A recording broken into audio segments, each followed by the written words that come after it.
What is going on, guys? Welcome back to another video. We got a really fun and controversial one. So I have been counting down the top 50 under 23 players in the entire league on my Instagram the past couple of days. I'm only at 31 through 40 on the Instagram, but I've decided to drop a YouTube video kind of prematurely, giving you the top 15 of this list. So all of these guys are under the age of 23. So basically, there's some guys that don't count. Matias Michelli, Shane Pinto, they're 23 right now from the 2019 draft. But basically everybody else from the 2019 draft and on is eligible for this. So without further ado, let's dive into it. And up first is a 2019 draft guy. It's Bowen Byrum. Bowen Byrum, he hasn't really taken that next superstar step that we were expecting. Last year, when he did play, he played in 42 games. He had 10 goals and 14 assists, which is pretty nuts goal scoring numbers from a defenseman. We expected him to maybe take that next step as becoming that elite 40 to 50 point guy. Yes, he plays on Colorado, which definitely hurts him in terms of being behind Taves and McCarr. Right now, he only has 4 points in 14 games, which isn't too encouraging, but I still think he's a very good second pair guy on most teams. He would probably be a top pairing guy. It just given his situation, it's tough. He was an integral part to when they won the Stanley Cup. So at the end of the day, Bowen Byrum is still a very good second pairing defenseman at the bare minimum. Next up, I got Luke Hughes. That might be a little bit of a controversial take, Luke Hughes over Bowen Byrum, but Luke Hughes has stepped up. He has 8 points in 14 games right now, and mind you, that's not playing top power play. Dougie Hamilton's on the top power play. He's been great, and he's been great playing mostly with Brendan Smith.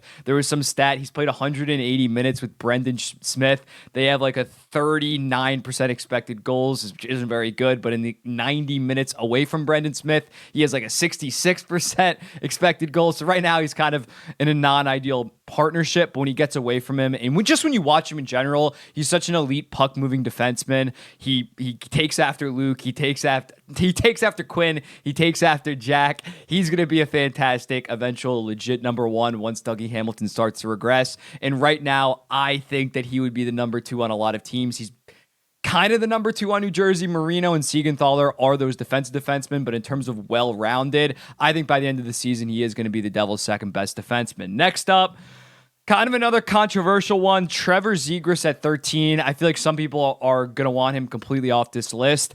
I can't quite do that because, yes, he does only have 2 points in 12 games right now, which after signing that deal, after battling for all that money, that's kind of a bad look, having 2 points in 12 games. But this guy did score 61 and 75 in his rookie year, 65 last year. So I refuse to believe that he just fell off a cliff.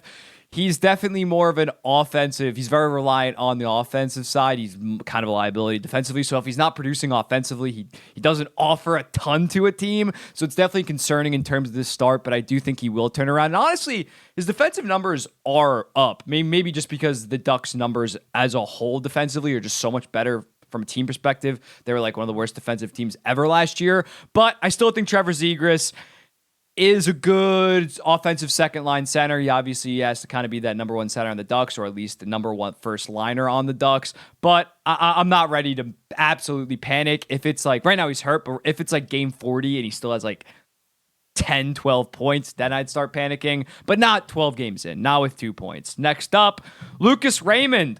Lucas Raymond, accounting for his stats in the game earlier today in the Swedish Global Series, he has 6 goals, 6 assists for 12 points in 16 games. And while I'm hesitant on whether he'll become an actual superstar, it's clear that he can play on a top line, play with other talent, with Alex DeBrincat, with Dylan Larkin. They've been one of the best lines in all of hockey right now. He's starting to produce, especially after that 45-point season last year.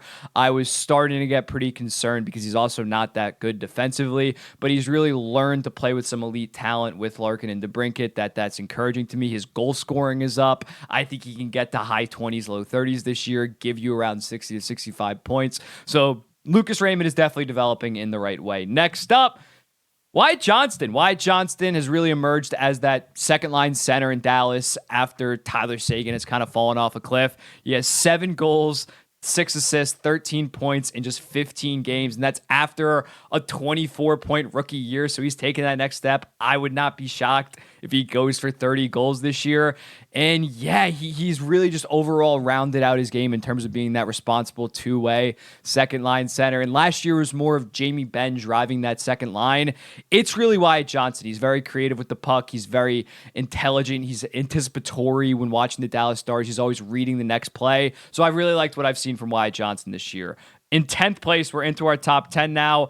I got Mason McTavish. Mason McTavish has seemed like he's really arrived.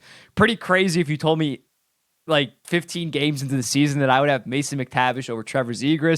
I'd have a hard time believing you. Mason McTavish definitely had a very good rookie year. He had 43 points, but now he has 7 goals, 9 assists, 16 points in just 16 games. And although it is their second line, technically, he's basically been the Ducks' number 1 center with Vetrano, who's going off ridiculously. Ryan Strome went from one of the worst deals in hockey to being like point per game. But I think he's been the best. Vetrano's definitely been the goal scorer on that line, but I really think it's been Mason McTavish driving that line on the whole. He plays a very mature and kind of physical style of game for someone his age. He's either 20 or 21 still. His passing is really good. He's really gaining more confidence in terms of his shot. So going forward, I think Mason McTavish is well on his way. Considering he's a 2021 guy and he's 10th on this list, that is very encouraging. I think he's tracking to one day be a consistent point per game center at this point. And if he ends up being the legit number 1 center on the Anaheim Ducks instead of Trevor Sire, that's a pretty good problem to have. So into the 9th spot, we're going to go another center here. Dylan Cozens, not a disappointing start to the year. He has 8 points in 14 games after that 67-point season with 31 goals and 36 assists last year. People kind of expected him to take that next step. I didn't see it. I didn't think he was really going to pop off considering he is on that second line. He doesn't have the talent around him on that second line isn't that crazy when you consider that first line is kind of stapled in with Thompson, Tuck, Skinner. But now that Tage Thompson's out, he's getting elevated. That is going to be massive. Let's see, considering he's had not a slow start again, but like an okay mediocre start. If he can take over for Tage Thompson and really shoot some life into this Buffalo Sabres team that's been pretty disappointing. Again, he's the workhorse from White Horse. He's a dog. I still think he's going to be a very good second line center even when Tage Thompson gets back. But at this point, I wouldn't put him in the same level as you're going to see the 2 other forwards after a little bit of a run on defenseman here. And that first defenseman is another Buffalo Sabre, and Owen Power. Owen Power, fantastic rookie year offensively. The problem was in terms of defense, he was kind of a liability last year, but he's really growing into his own on the defensive end this year, as well as still having 9 points in 16 games. But when looking at Owen Power, he has the frame necessary in order to be an elite defenseman. He's a smooth-ass skater for someone that's like 6'6" or 6'7". Obviously, he has that long reach with the stick, and it's coming together. It's coming together right now for him in the Buffalo Sabres. He has a 54% expected goals percentage in terms of 5-on-5 play. For reference, Rasmus Dahlin only has 50.4 right now. So he's kind of been arguably the best center on the Buffalo Sabres right now. And when looking forward to it again, he's only a 2021. So he's going to be on this list the next 2 years. Up. I think he's well on his way to becoming a legit number 1 defenseman, but we'll definitely see with him. Another defenseman right here, 2020 draft pick, 5th overall, Jake Sanderson at the number 6 spot. Jake Sanderson, after today's game, he had a goal and an assist against the Red Wings today. He has 12 points in 14 games. And he has 4 goals, which is literally how many he had last year in like 78 games. So he's far more, when watching Jake Sanderson this year, he's far more confident in his ability with the puck. He takes more time to read plays. He's way more aggressive to shoot it, obviously. He's really just coming into his own defensively. His defensive numbers have taken a little bit of a step back, kind of because the Ottawa Senators as a whole, DJ Smith's system has been bleeding goals at times. So in looking at Jake Sanderson, I still think that he is that, at this point, he is that reliable top pair, maybe even a low-end number 1 in this league.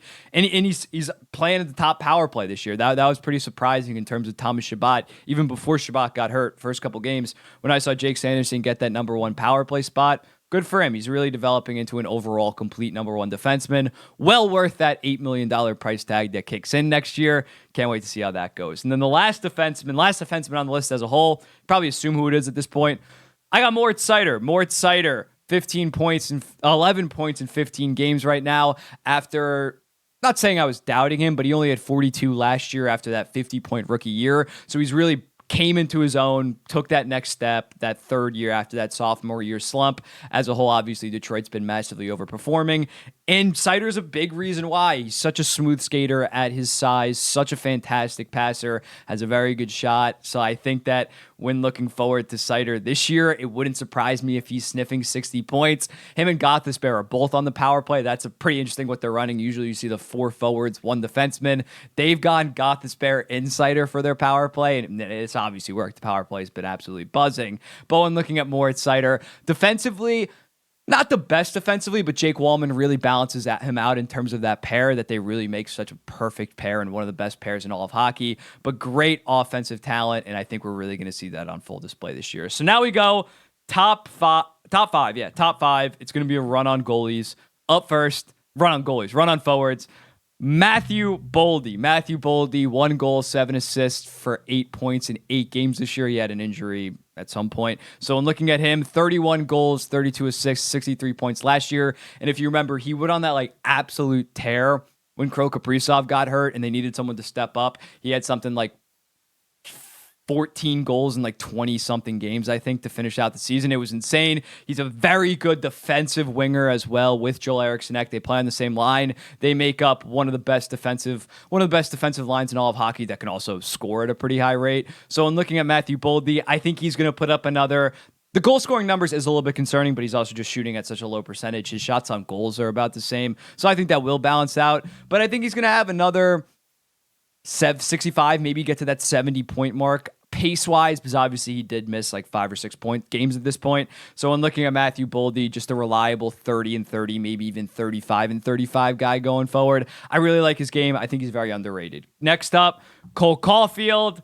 Coffield, not quite the goal scoring season that you would expect from him right now. He only has 5 goals in 16 games. He's been far more of a playmaker. His passing has really been on display. He has 9 assists in 16 games. And in terms of shooting, I'm not too concerned.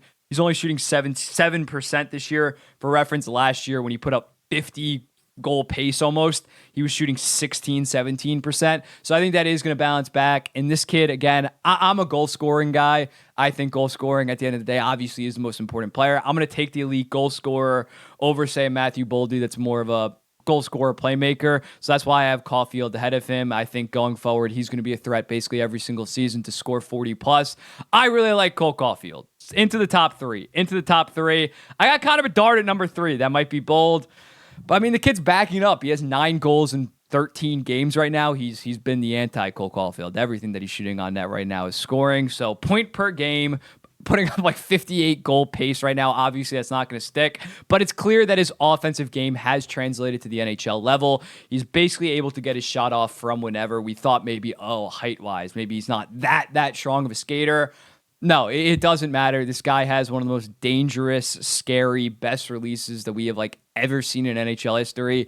And all of his aspects of his game, his playmaking, his vision, his skating has translated to the next level. And again, he's doing this. He's point per game on a Chicago Blackhawks team that is bottom 5 in the entire league. He's playing with below average line mates right now. You give him some talent. I could make an argument for him being number 2 on this list. I think this time, Stutz still has, I just spoiled who's number 2, but I think by next year, he's probably going to be number 1 on this list. I can't quite put him ahead of, shocker, Tim Stutz is number 2. I can't quite put him ahead of Tim Stützle right now because it's only 13 games. But at number 2 is Tim Stützle. Tim Stützle just balled out, and Sweden had that disgusting goal, and as well as that disgusting pass, like cross ice to Brady Tkachuk while he was falling down.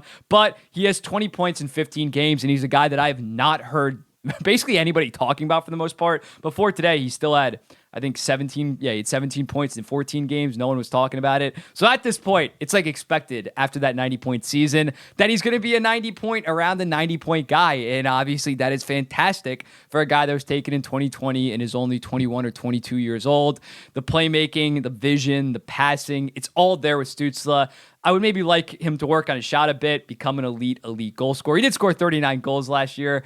Obviously, I don't know what I'm talking about with that, but I think the shot might be his weakest part, but he's still fantastic at basically everything, and defensively, he might need some work. So when looking at Tim Stützle, he's well on his way to being around the 100-point guy. If there was any doubts last year, I had like some doubts that maybe it was just one very good year.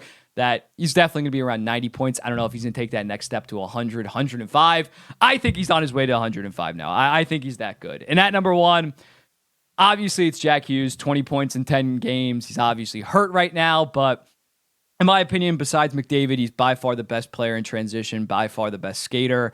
The shot, he's worked on his shot so much since his first couple of years when he couldn't finish anything. Obviously, 40-something goals in only 78 games last year. If he was healthy this year, I thought he was going for like 50 goals in my humble opinion. But when looking at Jack Hughes, he was legitimately the best player in hockey before he got hurt. You can make the argument that maybe Pettersson or his brother Quinn Hughes has been better now, but he's a stud. He's an absolute stud. That shouldn't be too controversial. Jack Hughes is number 1. Maybe Bedard will be better a year from now, but Jack Hughes will be 23 by now, so it won't really matter. But this is the full list. At number 15, Bowen Byrum, Luke Hughes, Trevor Zegras, Lucas Raymond, Wyatt Johnston, Mason McTavish, Dylan Cousins, Owen Power, Jake Sanderson, Moritz Seider, Matthew Baldi, Cole Coffield, Connor Bedard, Tim Stützle, and Jack Hughes. Let me know in the comments, what do you think about this? Go check out my Instagram for all the other parts. Actually, 16 through 30 isn't even released yet, so you gotta wait for my Instagram to drop on that. But as you guys are watching this, 31 through 50 is out. Let me know in the comments, who would you move up, who would you move down, who would you put in, and I'll be seeing you in the next one.